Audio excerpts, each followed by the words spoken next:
Oi, pessoal! Hoje a entrevista do programa 14 Minutos de Saúde é com o Dr. João Paulo Bergamaschi. É médico ortopedista, referência nacional em cirurgia endoscópica da coluna vertebral. Um prazer ter você aqui. Eu que agradeço, Fernanda. É um prazer bom. todo meu estar aqui. Que bom.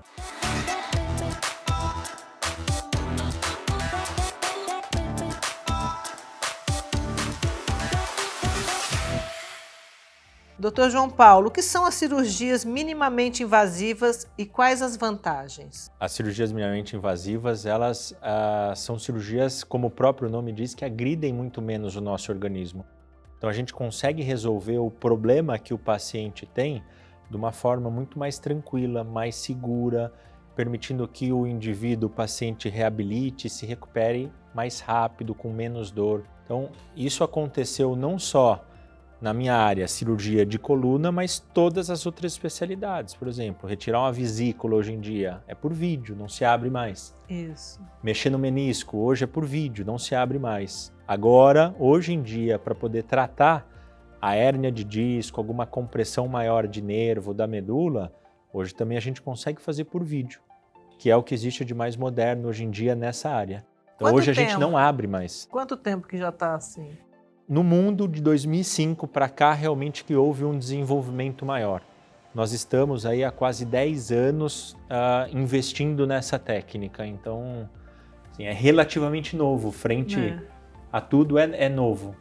A cirurgia endoscópica da coluna é uma técnica utilizada somente quando o tratamento clínico e a fisioterapia não resolvem? Geralmente sim, porque como qualquer outro problema muscular ou osteomuscular do nosso organismo, a gente sempre tenta um tratamento clínico. Então, na falha do tratamento clínico ou numa situação de uma maior gravidade, aí a gente pode pensar em algum tipo de intervenção. E aí o procedimento endoscópico, ele entra realmente nessa situação. Quais as indicações para endoscopia de coluna? A gente hoje em dia consegue tratar praticamente a maioria dos problemas de coluna através de alguma técnica endoscópica, de alguma técnica por vídeo.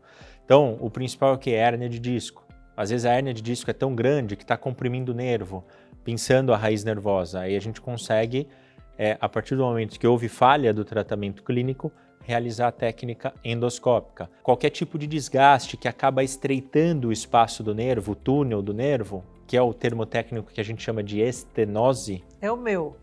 Isso.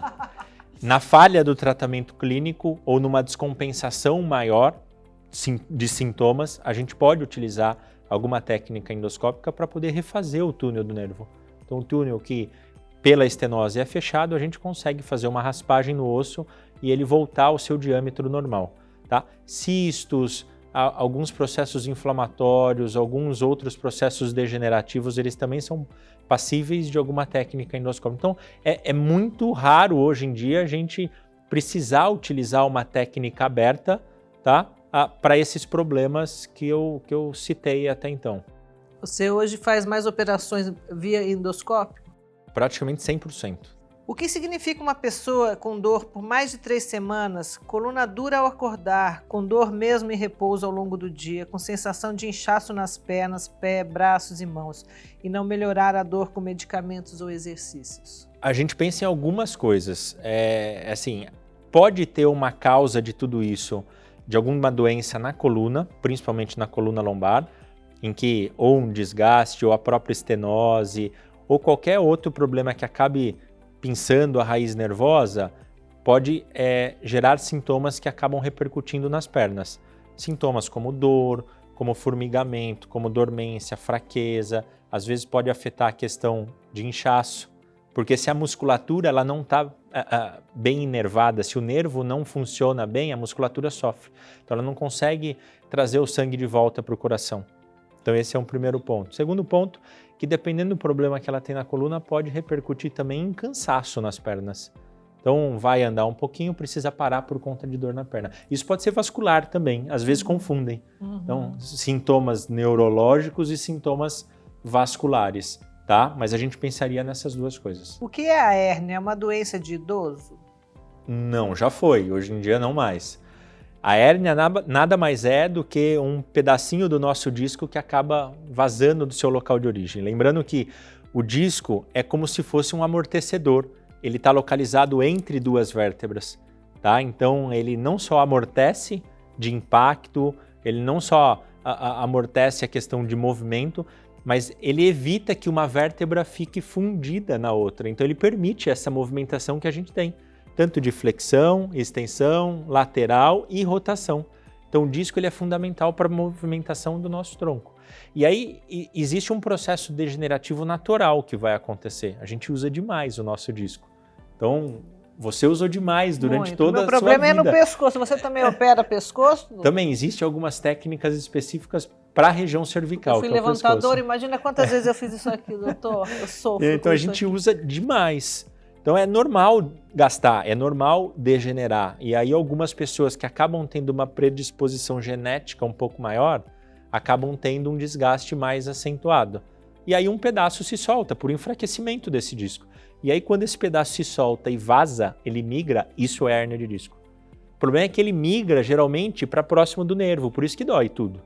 Agora, se ele migra para frente, para a barriga, por exemplo, não dói nada, a gente não fica nem sabendo. Ah, bom, porque eu nunca ouvi falar isso. Agora, se ele migra para trás, esse pedaço do disco migra para trás, aí ele começa a dar mais dor. Ele dá dor na região onde ele está localizado, tá? Ou na cervical, vai dar dor no pescoço, podendo irradiar para o braço.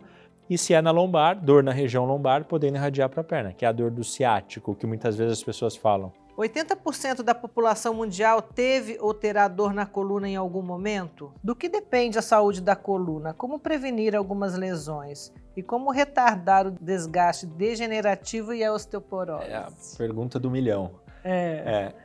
Hormônios, eu sei que já melhora, já estou sabendo um pouco. Como é que é? Reposição hormonal já melhora muito. Isso ajuda demais. Eu melhorei tudo meu através da reposição. Isso ajuda demais. Então, primeiro ponto, é 80% antes da pandemia. Com a pandemia, tá muito mais. Então, quem ainda não teve dor vai ter, é só esperar. Tá? Agora, como prevenir? É estilo de vida. Então, assim, manter um nível de atividade física, evitar sedentarismo, evitar sobrepeso, evitar tabagismo. Então, alimentação correta. Tudo isso faz com que a nossa musculatura ela funcione de uma forma melhor. E tudo na região lombar, que é o principal ponto de problemas na coluna, funciona harmonicamente, em harmonia. Músculo, ligamento, disco e as articulações que nós temos entre as duas vértebras. Se a musculatura está fraca, sobrecarrega todo o resto. E o primeiro a sofrer é o disco. E aí começa a degenerar, gastar, formar hérnia de disco e tudo mais.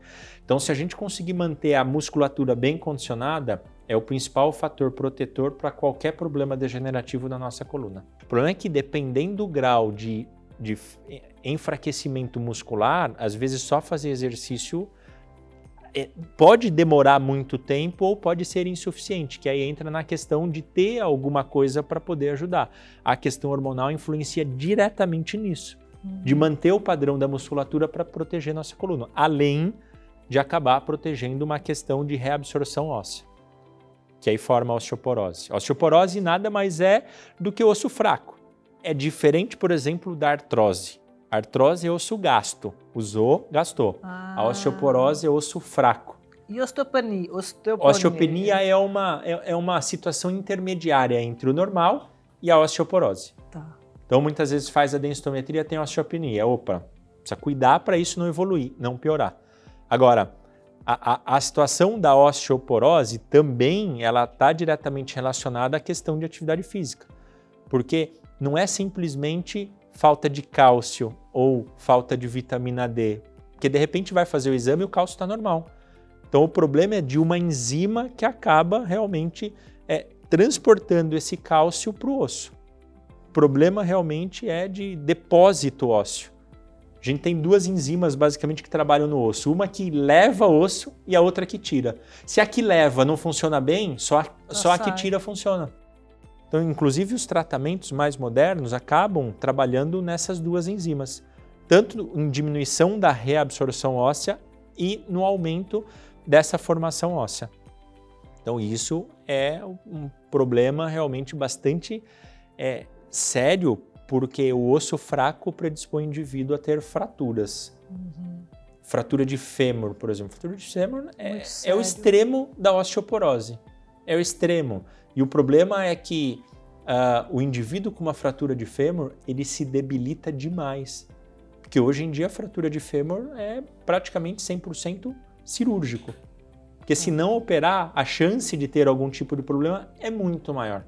Então a ideia de fazer algum tipo de intervenção é realmente reabilitar esse idoso de uma forma mais rápida. Evitar que ele fique acamado, que ele tenha pneumonia, que ele tenha trombose. E aí isso sim acaba aumentando até mesmo a mortalidade. A osteoporose é um assunto de extrema importância porque realmente ela está diretamente relacionada à mortalidade, tá? E na coluna sofre também, a coluna sofre, porque talvez a coluna seja o primeiro osso que acaba sofrendo por conta da osteoporose. Que a vértebra ela é retangular, a borda é uma casquinha mais endurecida e por dentro é um osso esponjoso, tipo soufflé. Airado por dentro, sabe? E a osteoporose, o primeiro osso que ela ataca é essa parte interna da vértebra. Então a vértebra fica oca. Entendi. A vértebra fica oca. Por isso que quebra. Vai depois carregar um peso, o que ela faz? Achata. Isso é a fratura da coluna por osteoporose. É um achatamento da vértebra. Por isso que a gente vê às vezes, ou no mercado, ou na rua, aquelas senhorinhas muito curvadas. Isso muito provavelmente são várias fraturas por osteoporose não tratadas. Então esse achatamento também ele debilita demais, ele causa dor. E aí assim, é uma bola de neve, né? Então a gente precisa interromper esse ciclo. Interromper com um tratamento específico para osteoporose, tratamento específico para fratura, tratamento para sarcopenia, que é essa perda de massa muscular, para poder proteger o osso de novo. Complexo. Muita gente acha que quando você está com problema na coluna, você tem que parar de fazer exercício. Não, pelo amor de Deus. Ao contrário, né? Totalmente ao contrário. Exatamente. Acontece que a dor, às vezes, impede do indivíduo fazer algum tipo de atividade física, mas ok. Dá um passo para trás, faz algumas sessões de físio, diminui o processo inflamatório, diminui a dor e depois progride. Entendeu? Mas é fundamental fazer atividade física. Se faz importantes medidas preventivas ao longo da vida para chegarmos na terceira idade sem dor nas costas. Qual a sua orientação? Se a gente fosse escolher uma, eu fico entre duas, mas a primeira talvez é realizar atividade física, a segunda é cuidar da alimentação. Tá? Porque a alimentação está diretamente relacionada aí a muitas deficiências do nosso organismo. E com o passar da idade isso é normal acontecer. Então, atividade física e alimentação. Aí tem muitas outras. De repente, aí, se tem alguma deficiência, se tem alguma falta de alguma vitamina, precisa repor. A vitamina D é muito comum faltar. A gente quase não toma sol. Quem toma sol, ótimo, não precisa repor. Eu falo muito em repor a vitamina D, muito. Então, a gente, hoje em dia, principalmente os pacientes idosos que precisam fazer algum tipo de intervenção, a gente associa a vitamina D de rotina. Porque isso vai melhorar, inclusive, a recuperação desse paciente após a intervenção, por menos invasiva que seja. Então, isso vai auxiliar, entendeu?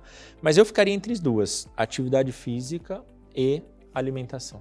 Além de toda a questão degenerativa decorrente do envelhecimento, diariamente corremos o risco de acidentes e consequente risco de lesionarmos a coluna. Que medidas podem ser tomadas para a prevenção da queda em casa? Como eu disse, né, essa queda pode ser alguma coisa catastrófica. O paciente mais idoso com osteoporose, com uma queda simples em casa, ele pode ter uma fratura da vértebra, fratura do fêmur, fratura do punho, que é outra coisa que quebra muito. Que apoia. Então, esse apoio durante a queda, às vezes o osso muito fraco quebra, tá? Então assim, paciente idoso primeiro, né? Paciente idoso não pode ter tapete, não pode ter mesinha de centro, não pode ter nada que vai fazer com que ele possa tropeçar e cair.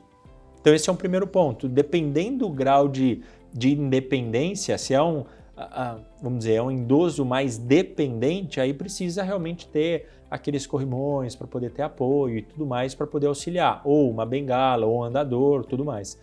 Agora, paciente mais novo, né, um adulto jovem, essas orientações talvez mude muito pouco, porque mesmo que ele tenha algum trauma, alguma coisa, dificilmente vai ter algum problema. Então, esses indivíduos mais jovens acabam tendo problema em traumas de maior energia. Então, os acidentes de carro, moto e tudo mais, entendeu? Agora, em casa é muito difícil, o adulto jovem realmente, por uma queda, ter algum tipo de problema. Só se ele tiver alguma uma doença óssea.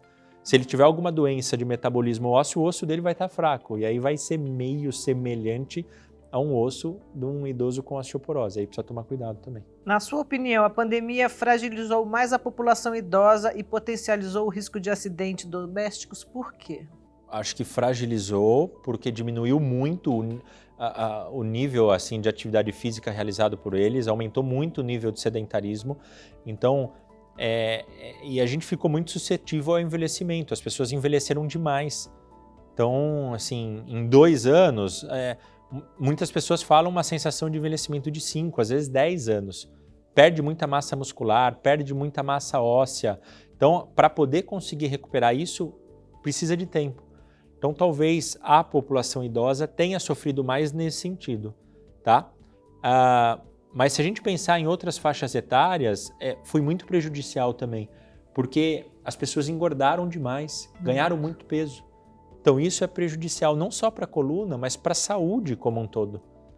Então foi assim, acho que toda a faixa etária acabou tendo algum tipo de prejuízo. Adolescentes, por exemplo, a parte psicológica dos adolescentes acabaram interferindo demais. Então isso vai impactar na vida adulta de alguma forma, na saúde deles, inclusive na saúde física. Então acho que não teve faixa etária que se beneficiou. Então...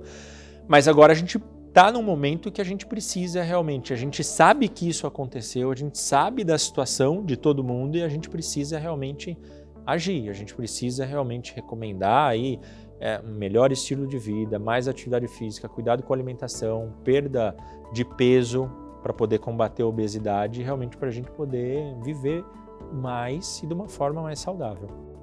É verdade que mulheres caem mais do que os homens e que os casos de homens são mais graves? Mulher cai mais que homem?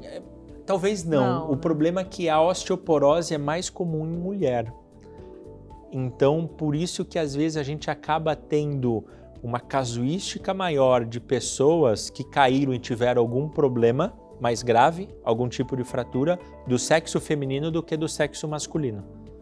Tá? E aí, por essa questão hormonal, talvez a mulher acabe ficando mais suscetível. Eu acredito que realmente a mulher, a complicação da osteoporose em mulher é mais difícil de tratar do que no homem.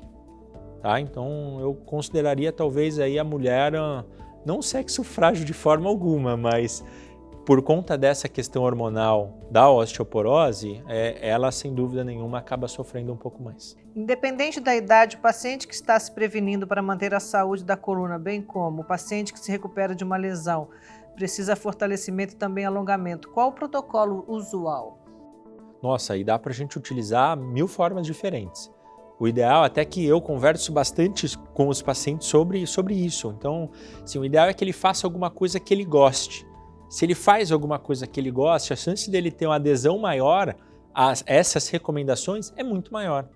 Porque não adianta mandar o indivíduo aí, seja adulto, seja idoso, tal, para a piscina, se o cara não suporta ir para a piscina.